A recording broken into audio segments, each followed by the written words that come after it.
ఉపమన్యువు పాల కోసం ఏడ్చాడు తల్లి దగ్గరికి వెళ్ళి. పాపం ఆవిడ మహాపేదరాలు, పిల్లలందరూ ఆవు పాలు తాగుతున్నారు. నువ్వు పేదవాడివి, నీకు తండ్రి లేడు, నీకు పాలు ఎక్కడివిరా అన్నారు. తల్లిని వెళ్ళి అడిగాడు, అమ్మా నాకు పాలు ఉండవా అమ్మా అని అడిగాడు. ఎక్కడి నుంచి తెస్తుంది పిచ్చి తల్లి? ఆవిడ పాలు లేవు అని చెప్పలేక బియ్యపు పిండి నీళ్లలో కలిపి ఇచ్చింది తాగరా అని. పిల్లవాడు తెలియక నీళ్లు పట్టుకుని పరిగెత్తుకుంటూ మిత్రుల దగ్గరికి వెళ్ళాడు. సాటి పిల్లల దగ్గరికి వెళ్ళి, ఇదిగో పాలు, ఆవు పాలు మా అమ్మ నాకు కూడా ఇచ్చిందన్నాడు. వాళ్ళు వాసన చూసన్నారు, ఇవి ఆవు పాలు కావు, మీ అమ్మ నిన్ను మోసం చేయడానికి వరిపిండి నీళ్ళు ఇచ్చిందన్నారు. ఏడుస్తూ వెళ్ళి, అమ్మ నాకు ఆవు పాలు లేవా, నాకు నాన్నగారు లేరా అన్నాడు. ఎవడు చెప్పాడురా నీకు నాన్నగారు లేరని? లోకములకంతటికీ తండ్రి శంకరుడు, ఉన్నాడు మీ నాన్న. లోకములకంతటికీ తండ్రి శంకరుడు, ఉన్నాడు మీ నాన్న అంది. అయితే ఎలా కనపడతాడన్నాడు. వెళ్ళి తపస్సు చేయి, ఆయన కనపడతాడంది. బాలభక్తి. వెళ్ళి పరమశివుడి గురించి తపస్సు చేశాడు. ఉన్నాడు అని నమ్మి తపస్సు చేశాడు, ప్రత్యక్షం అయ్యాడంతే. నీకేం కావాలన్నాడు. పిల్లవాడు పాపం ఏం తెలుసు, నాకు తాగడానికి ఆవు పాలు కావాలన్నాడు. శంకరుడు నవ్వాడు. ఆవు పాలు ఇవ్వనా? నేను దర్శనమిస్తే నీకు ఇవ్వవలసింది కాసిన ఆవు పాల. నువ్వు నన్ను అడిగావు కాబట్టి పాల సముద్రాన్ని సృష్టిస్తున్నానని క్షీరసాగరాన్ని సృష్టించాడు ఉపమన్యువు కోసం. ఆయన చెయ్యలేనిది ఏముంది లోకంలో? వాసుకి పేరు చెప్తే హడిలిపోతారు. అంత పెద్ద సర్పం, అంత పెద్ద సర్పాన్ని తీసి మెడలో హేళగా ఆభరణంగా వేసుకున్నాడు. ఆదిశేషుడు 1000 పడగలతో భూమిని మోస్తాడు. అటువంటి ఆదిశేషుడు ఎగిరి కాలిని పట్టుకుంటే పాదానికి అందెలా అలంకారం చేసుకున్నాడు. ఆయన చెయ్యలేనిది ఏముంది లోకంలో? హాలాహలాన్ని చూసి అందరూ భయపడిపోతుంటే ఆయన దగ్గరికి వెళ్ళి బ్రతిమాలేరు. అందరూ హాలాహలం తరువుకొచ్చేస్తోంది, కాల్చేస్తోంది అని భయపడి చని కైలాసముజొచ్చి శంకరుడి వాసద్వారముంజేరి ఈశుని దవ్వారిగులు అడ్డుపడ్డ తలమంచుంజొచ్చి కుయ్యో ముర్రో విను మాలింపుము చిత్తగింపుము దయన్ వీక్షింపుమం చంబుజానన ముఖ్యుల్కని రక్తరక్షణ కళా సంరంభునిన్ శంభునిన్ అంటారు పోతన గారు. వెళ్ళి కైలాసానికి, శంకరా నువ్వు తప్ప మమ్మల్ని ఎవరు కాపాడతారు, స్వామి రక్షించన్నారు. అనేటప్పటికి బయటికి వచ్చి, పరహితము చెయ్యునెవ్వడు పరమహితుండగును భూత పంచకమునకున్ పరహితమే పరమధర్మము పరహితునకు నిదురు లేదు పర్వేందుముఖి అంటూ హాలాహలాన్ని దేవతల కోసం పుచ్చుకున్నాడు. ఆయన చెయ్యలేనిది ఏమిటి? ఆయన నాకు ఇది కావాలని ఇప్పుడు అడగడు. భక్తి ఉన్నదా మురిసిపోతాడంతే. ఆయనకి కావలసింది ఆ భక్తి ఒక్కటే. ఆయన అందరికీ అన్నీ ఇవ్వగలడు, ఆయనకి మనమేమిస్తాం? ఆయన సృష్టిలో వచ్చిన వాళ్ళం మనం. నా గుండెకాయనే పెట్టుకున్నానా, నా కాలేయన్నే పెట్టుకున్నానా, నా ఊపిరితిత్తుల్ని కొని తెచ్చుకున్నానా, నాలో ఉన్న ఎముకలు నే పెట్టుకున్నానా? ఇందులో చర్మము, రక్తము, మాంసము, కొవ్వు, అస్థి, శుక్ల, మేధ అనబడేటటువంటి 7 పదార్థాలున్నాయి. ఈ 7 పదార్థాలు నేను సృష్టించానా? ఈ కళ్ళకి వెలుగు నేను పెట్టుకున్నానా? ఈ ముక్కుతో గాలి తీసే శక్తి నాకుందా? అందరూ ఊపిరి తీయగలిగిన వాళ్ళైతే ఊపిరి ఆగిపోయి ఎందుకు చచ్చిపోతున్నారు? కానీ మహానుభావుడు ఈ శరీరాన్నంతటినీ ఆయన సృజించాడు. ఒక చెట్టు పంట పండాలి అంటే మామిడి చెట్టుకు ఎవరు చెప్పారు వసంత ఋతువు వచ్చింది కాయలు కాయి పువ్వులు పుయ్యని? కోయిలకు ఎవరు చెప్పారు వసంత ఋతువు వచ్చింది పాట పాడమని? ఎవరు చెప్పారు పక్కనే ఉన్నటువంటి వేప చెట్టుని నువ్వు ఉగాది వచ్చేటప్పటికీ పువ్వు పుయ్యాలని? ఆ పక్కనే ఉన్నటువంటి కుంకుడి చెట్టు చేదుగా ఉన్న కుంకుడికాయ కాస్తే పక్కనున్న మల్లెతీగ సాయంకాలం అయ్యేటప్పటికీ మంచి సౌరభంతో పువ్వు పూస్తే పక్కనున్న మామిడి చెట్టు తీయటి మామిడి పండునిస్తే ఒకే భూమిలో పక్క పక్కనున్నవి ఒకదాన్నొకటి అల్లుకున్నవి. ఏది ఏది పుయ్యాలో ఏది కాయాలో అదే పూస్తోంది, అదే కాస్తోంది. ఎవరి శాసనానికి? అది శంకరుడంటే. అటువంటి మహానుభావుడి యొక్క ఆజ్ఞకి లోబడి లోకంలో అగ్నిహోత్రుడంతటి వాడు ప్రతి ఇంటిలో పాచకుడిగా ఉన్నాడు. అగ్నిహోత్రుడు ఇంత వెలిగితే చాలు, ఆయన తలుచుకున్నాడా దగ్ధం చేసి పారేస్తాడు. ఒకానొకప్పుడు నేను ఉద్యోగంలో కొత్తగా చేరినటువంటి రోజులు 1980-81 ప్రాంతంలో ఒకసారి మంచి మే నెలలో నేను శ్రీశైలం దర్శనానికి వచ్చాను. దర్శనం చేసుకుని కొంత దూరం దిగేటప్పటికీ బస్సు డ్రైవరు చాలా భయపడిపోయాడు. దావానలం అంటేసుకుందండి, మనకి తెలియలేదు, ఇది కార్చిచ్చు అంటారు. అంటే ఎటువైపు నుంచి ఎటువైపుకి వస్తుందో చెప్పలేము. చీకటి పడుతోంది అప్పుడప్పుడే, ఎటు చూసినా అగ్నిహోత్రమే. అది కూడా దూకుతూ వెళ్ళి అంటుకుంటుంది. కార్చిచ్చు ప్రబలిపోయిందండి, ఇలా ఉందనుకోలేదు, ఎక్కడో దూరంగా మంట అనుకున్నానో అంటుకుపోయింది అన్నాడు. అది వచ్చేస్తే ఎవరేం చేస్తారు? క్రూర మృగాలు కూడా భయపడిపోయి వచ్చేస్తాయి, కార్చిచ్చు లేని చోటుకు వచ్చేస్తాయి. కానీ అదృష్టం, ఆ కార్చిచ్చు మా బస్సు దగ్గరికి రాలేదు. అదృష్టవశాత్తు మేమందరం లోయ దాటిపోయి కిందకి వెళ్ళిపోయాం. ఒక్కొక్క నాడు అగ్నిహోత్రం ఎక్కడో ఎండుటాకులో ఇంత రగులుకుంటుంది. రగులుకున్న అగ్నిహోత్రం అడవినంతటినీ కాల్చేస్తుంది. కానీ అదే అగ్ని మన ఇంటిలో వెలిగిస్తే మనకి వంట చేసి పెడుతున్నాడు ఆయన కర్మ. ఆయన కర్మ కాలి కాదు. ఎవరి కోసం చేస్తున్నాడో తెలుసా? శంకరుడు ఆజ్ఞాపించాడు. వాళ్ళందరూ అన్నం ఎలా తింటారు?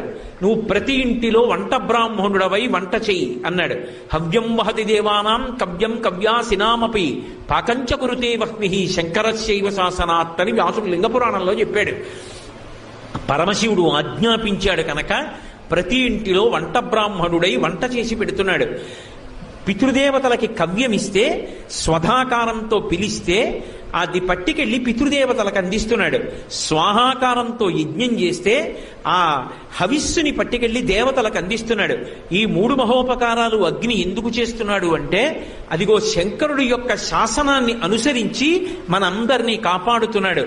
పరమశివుడే అలా ఆజ్ఞాపించి ఉండకపోతే మన బ్రతుకులుంటాయా? ఆయన అంతటి కరుణా సముద్రుడు. ఆయన చెయ్యలేనిది ఏముంటుంది? ఆయన చేష్టితములు చాలా ఆశ్చర్యకరంగా ఉంటాయి. దక్షిణ దేశంలో నందనార్ అని ఒక భక్తుడు. ఒకప్పుడు ఆయనకి చిదంబరం వెళ్ళి నటరాజస్వామి దర్శనం చెయ్యాలి అనిపించింది. ఆ నటరాజస్వామి చాలా ఆశ్చర్యంగా ఉంటారు. ఒక్కొక్క చోట నటరాజస్వామి వైభవం చూసి తీరాలి. మధురై దేవాలయంలో ఉండేటటువంటి నటరాజస్వామి వారి భంగిమ చూస్తే బహు ఆశ్చర్యకరంగా ఉంటుంది. అన్ని భంగిమల నృత్యం చేస్తాడు. ఆ చిదంబరంలో ఉండేటటువంటి నటరాజస్వామి దర్శనం చెయ్యాలనుకున్నాడు. యజమాని దగ్గరికి వెళ్ళి అడిగాడు చీకటి పడుతుండగా, అయ్యా రేపు చిదంబరం వెళ్లాలనుంది, నటరాజస్వామి దర్శనం చెయ్యాలనుంది, నేను వెళతాను, నాకు అనుమతి ఇవ్వండి అని అడిగాడు. ఆయన మహా ఐశ్వర్యవంతుడు, మంచి మదోన్మత్తుడై ఉన్నాడు. ఎందుకు పంపించాలి పాలేరుని? వీడితో పనిచేయించాలి తప్పనుకున్నాడు. అని అన్నాడు, తప్పకుండా వెళ్ళు అన్నాడు. ఆ ఒక్క మాటే వినపడింది నందనారికి. సంతోషపడిపోయాడు. ఆయన అన్నాడు, ఇవాళ రాత్రి మనకున్నటువంటి 500 ఎకరాల పొలాన్ని నాగలి పట్టి దున్ని, విత్తనాలు చల్లి, పంట పండించేయి, కోత కోసేయి, గడ్డి తీసుకెళ్లి వాము వేసేయి, ధాన్యాన్నంతటినీ కూడా దులిపేయి, ధాన్యాన్ని బస్తాలకెత్తేయి, ధాన్యాగారాలకి తీసుకురా, అంతా కూడా శుభ్రంగా సంరక్షణ చేయి, గడ్డివాములు వేసేయి, పంట పొలంలో మళ్ళీ ఎక్కడా ఒక్క గడ్డి పరక లేకుండా తీసేయి, చిదంబరం వెళ్ళిపో అన్నాడు. ఆయనకి ఇవన్నీ వినపడలేదు. ముందు వెళ్ళిపో అన్న మాట వినపడింది. సంతోషపడిపోయాడు. తర్వాత ఇవన్నీ వినపడ్డాయి. అలాగే అన్నాడు. వెళ్ళిపో అన్నాడు కదా అన్న సంతోషంలో గబగబా పొలానికి పరిగెత్తుకొచ్చాడు. కటిక చీకటి, రాత్రి 7-8 అవుతోంది. తెల్లవారేటప్పటికి చిదంబరం వెళ్ళాలని కోరిక. రాత్రంతా నడిస్తే కానీ చిదంబరం వెళ్ళలేడు. రాత్రి 500 ఎకరాల పొలాన్ని దున్ని, పంట వేసి, పంట పండించి, నీరు పెట్టి, కోత కోసి, ధాన్యం దులిపి, బస్తాలకెత్తి, గాజెల్లో పోసి, గడ్డి తీసుకెళ్లి, వాము వేసి, పొలం శుభ్రం చేసేసి తాను చిదంబరం వెళ్ళాలి. అవుతుందా? ఒక్కనాటికి అవదానం అర్థమైపోయింది. అయ్యో, చిదంబరం వెళ్ళమన్నాడన్న ఆనందంలో వచ్చేసానే, ఇప్పుడు నేను ఈ చీకట్లో ఈ పొలం ఎలా దున్నుతాననుకున్నాడు. ఒక్కసారి ఆకాశం ఆయన స్వరూపమేగా, పైకి చూశాడు. శివా నరిచి నిన్ను చూడకుండా ఉండలేనయా అని స్పృహ తప్పి పడిపోయాడు. ఆయన తలుచుకుంటే ఒక్కసారి సంకల్పం చేస్తే పంట పండేస్తుంది. కానీ తన భక్తుడు పడవలసిన కష్టం తాను పడాలనుకున్నాడు.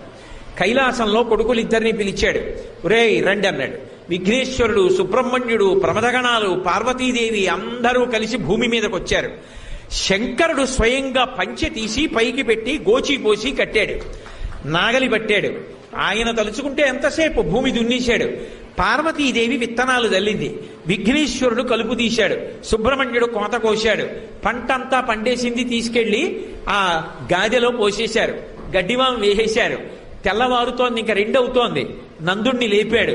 నందనార్ చిదంబరం వెళ్ళన్నాడు. ఎలా వెళ్ళను? ఎలా పంట అన్నాడు. పండేసింది, చేర్చేశామన్నాడు. నీ యజమానికి చెప్పి వెళ్ళిపో అన్నాడు. గబగబా పరిగెత్తుకుంటూ యజమాని దగ్గరికి వెళ్ళాడు. నువ్వు చెప్పినట్టు పంట పండించానన్నాడు. తెల్లబోయాడు జమీందారు. లేచి వచ్చి చూశాడు. గాదెలో పంట ఉంది, గడ్డివా ఉంది, అన్నీ ఉన్నాయి. అర్థమైంది శివానుగ్రహం అంటే ఏమిటో. నందనార్ కాళ్ల మీద పడ్డాడు. నీ భక్తి నాకు అర్థమైంది నందుడా, వెళ్ళిపో చిదంబరానికి, నేను కూడా మారిపోయాను, ఇక పైన ఇలా ప్రవర్తించనన్నాడు. చిదంబరం వెళ్ళాడు. అర్చకులు ఆయన పట్ల చాలా కఠినంగా ప్రవర్తించారు. అగ్నిలో ప్రవేశించు, నీకు దేవాలయ ప్రవేశం చేయిస్తా ఉన్నారు. అగ్నిహోత్రాన్ని రగలిస్తే శివుడికి నమస్కారం చేసి అగ్నిలోకి వెళ్ళాడు. అగ్నిహోత్రం పుష్పమాలయ్యి ఆయన మెడలో పడింది. శంకరుడి దగ్గరికి వెళ్ళి నటరాజస్వామిని చూస్తూ ఆనందపడిపోయాడు. ఆ సంతోషంలో చూస్తుండగా నందునిలో ఉన్న తేజస్సు వెళ్ళి నటరాజస్వామి యందు ఐక్యమైపోయింది. కారుణ్యామృతవర్షిణం, ఆయన దయకి హద్దుందా? ఆయన్ని నమ్ముకున్నవాడు పాడవుతాడా? సర్వకాలముల యందు తన భక్తుణ్ణి కాపాడుకుంటూనే ఉంటాడు. అవసరమైతే దెబ్బలు తింటాడు. ఒకప్పుడు తినలా. అర్జునుడు పాశుపతాస్త్రం కోసం వెళ్ళాడు. పాశుపతాస్త్రం ఇచ్చేయడం తేలిక, కానీ పాశుపతాస్త్రం పట్టుకోవాలి అంటే గొప్ప తేజస్సు ఉండాలి. అందుకే తాను అర్జునుణ్ణి కౌగిలించుకోవాలి. దానికి మిష పెట్టి మూకాసురుడన్న పంది మీద బాణం వేసినట్టుగా కావాలని యుద్ధం కల్పించుకొని ఒకళ్లతో ఒకళ్ళు యుద్ధం చేసుకుంటూ మల్ల యుద్ధం చేసి గట్టిగా పట్టుకుని కింద పడేసి మీద పడేసి గుద్ది తాను గుద్దులు తిని తాను ఆఖరికి అర్జునుడి యొక్క గాంధీవ ప్రహారంతో దెబ్బతిని ఒక్కసారి ఆ అర్జునుణ్ణి అంతసేపు ఒకళ్లతో ఒకళ్ళు కౌగిలించుకుని కింద మీద పడి గుద్దుకున్నారేమో, అటువంటి పరమని శివుని యొక్క శరీరంతో శరీరం కలిసింది కాబట్టి అర్జునుని యొక్క శరీరం వజ్రతుల్యమైపోయి అంత శక్తివంతంగా నిలబడింది కాబట్టి కురుక్షేత్రంలో గెలిచాడు. అడిగితే వరం ఇచ్చాడా? అడగకపోయినా యుద్ధం పేరుతో అర్జునుడితో యుద్ధం చేసి అనుగ్రహించాడు. అందుకు కదూ అంతటి అర్జునుడు పొంగిపోయి శ్రీకంఠలోకేశ లోకోద్భవస్థాన సంహారహారి మురారి ప్రియా చంద్రధారి మహేంద్రాది బృందారకానంద సందోహ సంధాయి పుణ్యస్వరూప విరూపాక్ష దక్షాద్వరద్దంచ కాదేవ నీదైన తత్వంబు భావించి బుద్ధి ప్రధానంబు కర్మంబు విజ్ఞానం అధ్యాత్మ యోగంబు సర్వక్రియాకారణం వచ్చు నానా ప్రకారంబులన్ బుద్ధిమంతులు విచారించచో నిన్ను భావింతు ఈశాన సర్వేశ్వర సర్వసర్వజ్ఞ సర్వాత్మక నిర్వికల్ప ప్రభావ భవానీపతి నీవు లోకత్రయీవర్తనంబుల్ మహావాయు కాదగ్ని సోమార్కతోయంబులంజేసి సంసార చక్రి క్రియాయంత్రవా హుండవైతాదిదేవాదిదేవా మహాదేవ నిత్యంబు నత్యంత యోగస్థితి నిర్మల జ్ఞాన దీప ప్రభజ్వాల విధ్వస్త నిస్సార సంసార మాయాంధకారోల్యత క్రోధ రాగాది దోషుల్ యతీంద్రుల్ యతాత్ముల్ భవత్పాద పంకేరుహత్యాన డిండీర ధారానుభూతించదా తృప్తిలైరవ్యయా భవ్యసేవ్యా భవా భర్గ భట్టారకా భార్గవాగచ్చ కుక్షాది నానాముని స్తోత్ర దత్తావధాన లలాటేక్షణోగ్రగ్ని భస్మీకృతానంగ భస్మానులిత్తంగ గంగాధర నీ ప్రసాదంబులన్ సర్వగీర్వాణ గంధర్వులున్ సిద్ధ సాధ్యోరగేంద్ర మహేంద్రాదులున్ శాశ్వతైశ్వర్య సంప్రాప్తులైరి విశ్వకర్త సురాభ్యర్చిత నాకు అభ్యర్థితంబుల్ ప్రసాదింపు కారుణ్యమూర్తి త్రిలోకైకనాథ మహాదేవదేవ నమస్తే నమస్తే నమః అని కాళ్ళ మీద